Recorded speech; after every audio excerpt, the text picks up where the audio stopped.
We need to be reinforcing the same stuff that teachers teach in class at home. Hey, do y'all remember when I said that according to some studies, 85% of black children across the country are not reading at grade level? And in my state, Illinois, there are some districts where only 11% of black students are reading at grade level. In fact, some districts don't have any black students reading at grade level. And it's not just a racial thing. This is across the board, y'all. It's an issue. This creator and educator is talking about how we need to intervene at home. So let me give you a few tips that I've seen work that I think you can use right now. The first thing we have to do as parents is make sure we read to our kids every single day. Read something, even if you don't have time to stop and read a book. Matter of fact, right before they go to bed, read them a bedtime story if it's hard for you to schedule any other time. If you can schedule time, try to get in at least 30 minutes a day. And don't just start when they start learning how to read or learning how to talk. Do it when they're young. Do it when they're newborns. Do it in the womb because they're still learning. Just because they haven't started talking or reading yet does not mean they're not developing the skills. And it doesn't mean they're not studying how you read and how you communicate. So start now. Take time today. Number 2, check this out. I need you to understand this. Every child of educators has a cheat code and an advantage over your kids, right? But it does not mean that you can't get that same cheat code or advantage. Think of it like this. LeBron's kids have a cheat code. They have access to more basketball equipment and trainers and things like that so that they can become great or make it to the NBA like him. But it doesn't mean that they'll actually turn out as great as him, but they do have the resources because they know somebody who's going through what they are going to go through. Same thing with educators. So what you need to do is contact your educators, contact your kids' teachers and ask them, how can I teach your content at home? How can I support what you're doing at home? Because best believe if they have kids, they know what they need to learn and they're employing those methods on a regular basis at home. I'm here to tell you that I do that. My wife does that. And that's why my kids are doing great in school. One of the reasons anyway.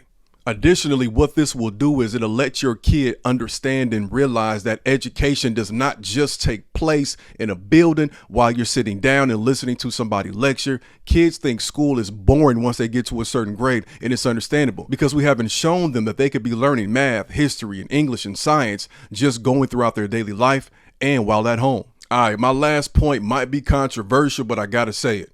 We gotta start paying our kids for education. We got to start paying our kids for getting good grades and for reading and going above and beyond. Because look, y'all, we live in a capitalist society.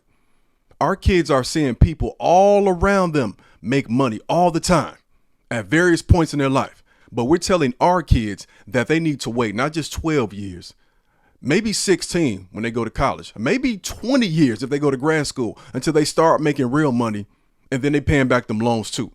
But at the same time, they're seeing dudes in their neighborhood making money in nefarious ways, or they're seeing people play a game and make money. Come on, y'all. We got to show that knowledge is not just power, but knowledge is commerce. Knowledge is economics. We can let them know that, yeah, you can get an academic scholarship when you graduate from 12th grade. But in the meantime, we have to give them small incentives. I mean, look, that's what the NBA just did. We want people to play for the championship, but unless we give them a small incentive like the in-season tournament, they ain't going to show up every day and perform. So we have to do that as well. I mean, seriously, I just met a young man who told me that he loves science.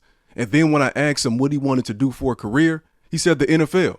And why did he want to do that? Because he can visibly see that playing football well equates to making a lot of money. But he cannot visibly see how being smart and loving science equates to making a lot of money as a young black man.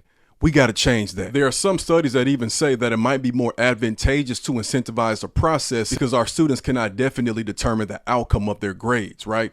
But you can find a way to say if you do this, and that, or, read a certain amount of time or follow these study habits, then you can pay them for that. And that can also have tremendous benefits as well. Because for real, y'all, whether you know it or not, like our kids go to a job daily for 7 to 8 hours and they ain't getting no money for it. And I understand you're going to say one like that when I was growing up, but times are different. And if I'm real, I got paid by my grandparents. My grandma used to pay me a little money when I was in high school to get good grades, and it worked. And now I'm at the point where I'm able to make a living by teaching other people. And even while I was a classroom teacher, I was literally making money for learning and teaching other people. It pays dividends, y'all. Let me know what you think, though. Do you agree with these 3 points? Would you change one? Would you add something? Hit me up in the comments. So let's continue the conversation.